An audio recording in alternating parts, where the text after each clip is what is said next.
बिस्मिल्लाहिर्रहमानिर्रहीम। अस्सलाम वालेकुम नाजरीन, मैं हूँ सादिया गुल। आप देख रहे हैं मेरा यूट्यूब चैनल। जी नाजरीन, तो होता कुछ ऐसे है कि लाड़काना से लाड़काना का एक इलाका है कुंबर, वहाँ से हमें एक बड़ी ही अफसोसनाक जो ख़बर है वो मौसूल हुई है। नाजरीन, होता ऐसे है कि एक लड़की जिनका नाम सदफ़ है, आपने सोशल मीडिया पे उनकी तस्वीरें भी देखी होंगी।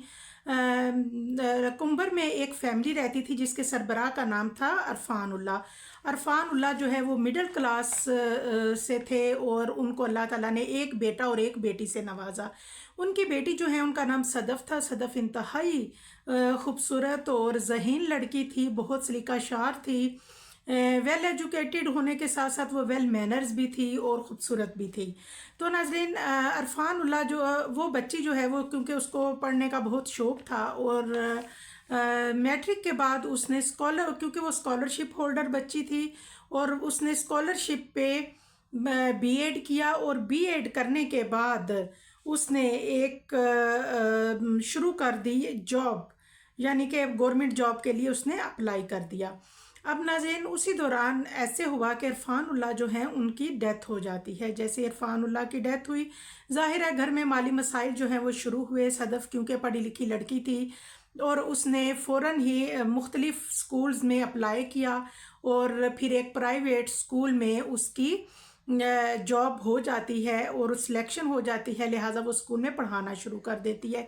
इसी दौरान उसके ताया के घर से उसका रिश्ता आता है। उसके ताया का बेटा जो कि पुलिस कांस्टेबल है और नाजरीन उसका नाम फरीद साहलू है और वो जो है वो पसंद करता था सदफ़ को बहुत अरसे से। और उसने क्या किया कि अपने वालिदैन को भेजा कि वो सदफ़ के घर में रिश्ता लेके जाएं। जैसे ही वो सदफ़ के घर में रिश्ता लेके जाते हैं, उनकी जो वालदा हैं, क्योंकि उनके अच्छे ताल्लुकात थे अपने जेठ के साथ और जेठानी के साथ, तो उन लिहाजा उन्होंने मंगनी कर दी। अब इसी दौरान जैसे ही जो सदफ़ हैं वो एक पेपर जो है वो उनका एक प्रोसेस होता है जो कंप्लीट होता है, कुछ पेपर्स देती हैं और प्राइमरी स्कूल में वो बतौर टीचर जो है वो तैनात हो जाती हैं, यानी उनकी गवर्नमेंट जॉब हो जाती है। इसी दौरान जो फरीद के घर वाले हैं वो आते हैं और कहते हैं कि जी अब तो आपकी बेटी जॉब कर रही है और सेटल हो चुकी है। पहले तो आप इनकार कर रहे थे, टाल रहे थे कि हम शादी नहीं करके दे रहे, क्योंकि वो अपने फ्यूचर पे फोकस करना चाहती है, लिहाजा अब आप हमें शादी कर दें। तो नाज़रीन, उसके बाद फिर होता ऐसे है कि सदफ़ जो है वो मज़ीद इस मामले को टालती है। वो कहती है कि नहीं, अभी वो घर के हालात के पेश नज़र वो शादी नहीं करना चाहती। और फरीद होसलू जो है वो क्योंकि उसने एक दो दफ़ा उनको धमकाया और बाकायदा एक तेज़ाब की बोतल लेके और पिस्टल लेके सदफ़ के घर पहुंचा और उसने उसकी माँ से कहा कि मैं तुम्हारी बेटी के मुंह पे तेज़ाब फेंक दूंगा और तुम सबको हलाक कर दूंगा, मुझे ईद के बाद शादी करके दो। इस पे उसकी माँ डर जाती है और वो लोग सोचते हैं, सदफ़ खुद कहती है कि ये इस कदर सफ़ाक इंसान है, मैं ऐसे बंदे के साथ शादी नहीं कर सकती जो इस तरह की सोच रखता हो और इतना जालिम हो।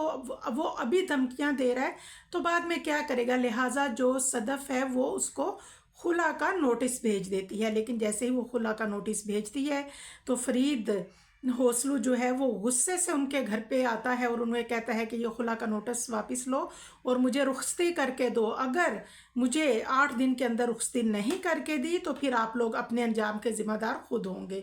और नाज़रीन, जो सदफ़ है वो खुला का नोटिस लेने से इनकार कर देती है। इसके बाद होता ये है कि जैसे कि उसकी गवर्नमेंट जॉब हो चुकी होती है, सदफ़ जैसे ही स्कूल वैन में बच्चों के साथ छुट्टी में वापस आ रही होती है तो जो फरीद है वो गाड़ी उसकी वैन को रोकता है और वैन के अंदर घुस के सदफ़ को बालों से पकड़ के घसीट के बाहर लेके आता है। नाजरीन, मैं एक और बात बताती चलूँ, क्योंकि पहले मंगनी हुई और जब उन्होंने कहा कि नहीं, मंगनी के बाद जब ज़्यादा अरसा गुजर गया तो फरीद जो है उसका निकाह हो चुका था सदफ़ के साथ, लेकिन रुखसती नहीं हुई थी क्योंकि अभी वो रुखसती नहीं करना चाहती थी। और दूसरा उसका जो एटीट्यूड था उस पर फरीद का, उससे वो और भी परेशान थी, लिहाजा वो उसको बालों से पकड़ के घसीट के वैन से बाहर लेके आया। उसने उसको साथ मारपीट की, उसके बाल खींचे और गुस्से में आकर 4 गोलियों से उसको قتل کر دیا۔ اب اسی دوران کوئی بندہ ظاہر آگے نہیں ہوا، ایک شخص آگے آیا کہ جی یہ سر عام کیا ظلم ہو رہا ہے۔ جیسے ہی وہ آگے آیا تو جو فرید ہے اس نے اس پہ بھی فائر کر دیا، لہٰذا صدف جو ہے وہ اس دنیا سے چلی گئی۔ اب ناظرین، جو لاڑکانہ پولیس ہے ان کے جو بڑے افسران ہیں انہوں نے ایک ٹیم تشکیل دے دی ہے، اور کیونکہ فرید جو ہے وہ اکیلا نہیں آیا تھا بلکہ اس کے ساتھ 2 افراد اور بھی تھے، اور وہ جو 2 افراد ہیں وہ تو نامعلوم ہیں، ان کے بارے میں کچھ ابھی فی الحال تو جب تک میں نے اس واقعے کو مختلف ذرائع سے جو میرے تک رپورٹ آئی ان 2 نامعلوم افراد کے خلاف تو کچھ پتہ نہیں چل پایا، لیکن فرید جو ہے وہ فرار ہے۔ اب فرید کو پکڑنے کے لیے مختلف ٹیمز جو ہیں وہ تشکیل دے دی گئی ہیں، اور جو افسران بالا ہیں ان کا کہنا ہے کہ انہیں فرید چاہیے، اور انہوں نے اس پہ سب سے پہلے اس کو ڈسمس کیا کہ اتنے پولیس کا جو شعبہ ہے اس میں ایسے افراد کی کوئی گنجائش نہیں۔ تو ناظرین، یہ وہ واقعہ تھا جس میں پولیس اہلکار جو ہے اس نے اپنے اختیارات کا ناجائز فائدہ اٹھایا۔ چینل کو لائک اور سبسکرائب ضرور کیجیے گا اور دعاؤں میں یاد رکھیے گا۔